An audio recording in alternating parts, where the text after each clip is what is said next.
नमस्कार। ज्योतिष परामर्श केंद्र जागेश्वर धाम के YouTube चैनल पर आपका स्वागत है। मैं हूं ज्योतिषी भुवन चंद्र पांडे।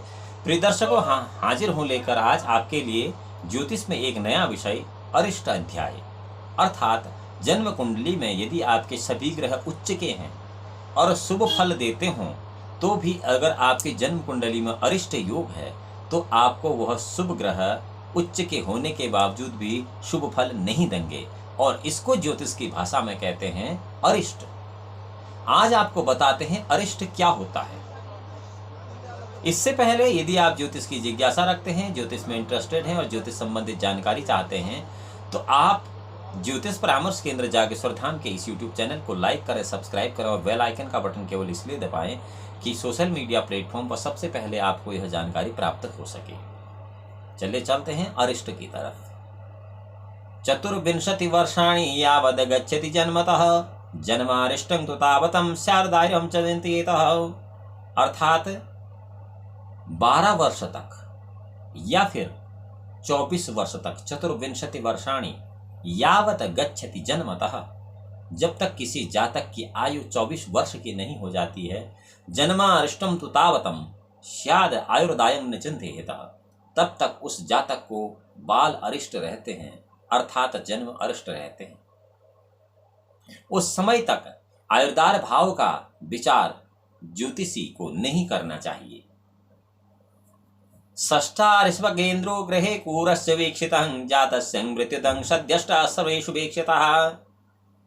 छठे, 8वें या 12वें त्रिक स्थानों में कहीं भी स्थित चंद्रमा पाप ग्रह से दृष्ट हो तो सदा मृत्यु तुल्य कष्टकारक होता है। ससिन मृत्युदां सौम्य वीक्षितं भक्ता क्रूर वीक्षिता शिशुर्जातस्यं मासेनं लग्ने सौम्यं विवर्जते है। यदि उस चंद्रमा पर जो कि त्रिक स्थान में बैठा हुआ है शुभ ग्रह का दृष्टिपात हो रहा है, अर्थात शुभ ग्रह उसको देख रहा है, तो 8 वर्षों में अर्थात 8 वर्ष की आयु में मृत्यु तुल्य कष्ट होता है। यस्य जन्मनिधिस्ता स्युः सूर्यान्धकुजभा भिधः तस्य त्वासु जनित्री च भ्राता निधनम् आप्नुवातः। और यदि लग्न पर शुभ ग्रहों की दृष्टि नहीं है तो 1 मास के भीतर जातक को मृत्यु तुल्य कष्ट होता है। और यदि जन्म समय में सूर्य, मंगल, शनि पंचम दशम भाव में हैं या पंचम भाव में अकेले हैं तो बच्चे को पैदा होते ही घोर अरिष्ट होता है। और यदि उसके कोई बड़े भाई हैं तो भी उन भाइयों को भी अरिष्ट होता है। तस्य त्वासु जनित्री पापाक्षतो युतो भौमो लग्न को नुभे शुभेक्षता मृत्युदस्तुष्टमे स्तौमे शौर्यकर्हिण्यवान्वितः। लग्नस्थ मंगल पाप ग्रह से युत है, लग्नस्थ मंगल पाप ग्रह से दृष्ट है और शुभ ग्रह की दृष्टि उस पर नहीं है तो जातक को घोर कष्ट होता है। अष्टमस्थ मंगल या शनि या सूर्य इन तीनों से युत है अष्टमेश तो भी घोर कष्ट कर यह अरिष्ट होता है। यहां पर यह ध्यान रखने की बात है कि आपकी जन्म कुंडली में कितने ही ग्रह उच्च के क्यों ना हो, अगर इस प्रकार की स्थिति है जैसी मैं बता रहा हूं तो अरिष्ट अवश्य होता है। चंद्र सूर्य ग्रहे राहुर्चंद्र सूर्योतो यदि शौर्य विवीक्षिते लग्नं पंचमेकं न जीवति। चंद्रमा या सूर्य के ग्रहण के समय या चंद्र ग्रहण के समय या सूर्य ग्रहण के समय राहु चंद्र सूर्य युक्त हो, अर्थात राहु सूर्य या चंद्रमा के साथ तब हो जबकि ग्रहण न लगा हो उस समय की पैदाइश में, या जब ग्रहण लगा हो उस समय की पैदाइश में, अलग अलग बातें हैं। जब ग्रहण लगा है उस समय कोई आदमी पैदा हुआ और उस समय राहु से युक्त चंद्रमा या सूर्य है तो तब के ये फल हैं, न कि तब के जबकि ग्रहण नहीं है और उसके बावजूद भी राहु सूर्य या चंद्रमा के साथ है।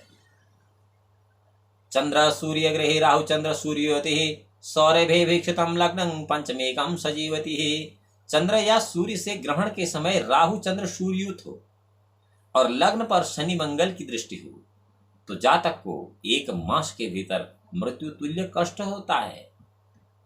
कर्म स्थाने स्थित शत्रु स्थाने कलानिधि क्षितिजं सप्तमे मात्रा सार्धं तु म्रियते शिशु।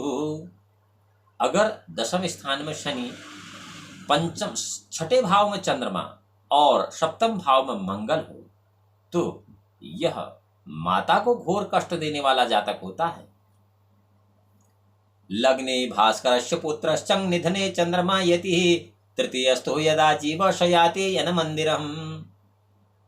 और यदि लग्न में शनि, अष्टमस्थ चंद्रमा और तीसरे भाव में देवगुरु बृहस्पति हैं तो भी जातक बहुत घोर कष्ट भोगता है।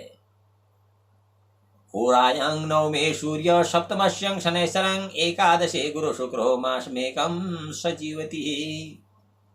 लग्न या नवम में सूर्य हो, सप्तमस्थ यानी कि सातवें भाव में शनैश्चर हो और एकादश स्थान में गुरु शुक्र हो तो जातक को 1 महीने के अंदर पैदा होने के बाद घोर कष्ट होता है।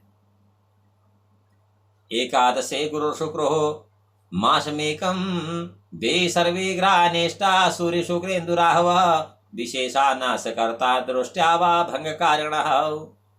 यदि कोई भी ग्रह दृष्टकारक नहीं है लग्न को, यदि कोई भी ग्रह दृष्टकारक नहीं है लग्न को, मतलब लग्न को कोई ग्रह नहीं देखता है, तो लग्न ग्रहों को देखने की जो स्थिति है वो अलग अलग है। नवांशाम लाभ तृतीयम त्रणेन पश्येत ग्रहश्च चतुर्थ दशम दलेन तथा तृतीयश्चरणे त्रिकोणम संपूर्ण दृष्टिया न सप्तमी च।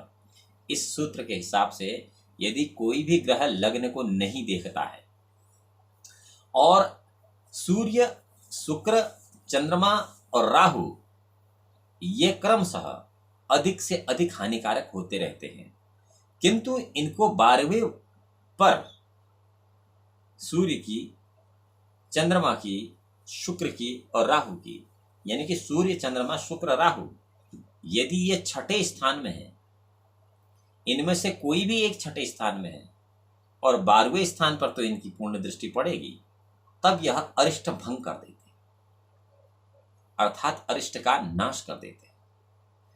और ये जितने भी योग मैंने आपको बताए ये सब अरिष्टकर हैं। प्रिय दर्शकों, आपकी जन्म कुंडली में यदि कई ग्रह उच्च के हैं उसके बावजूद भी आपको उन उच्च ग्रहों के शुभ फल प्राप्त नहीं हो रहे हैं तो इसका सीधा अर्थ यह है कि आपकी जन्म कुंडली में अरिष्ट योग है।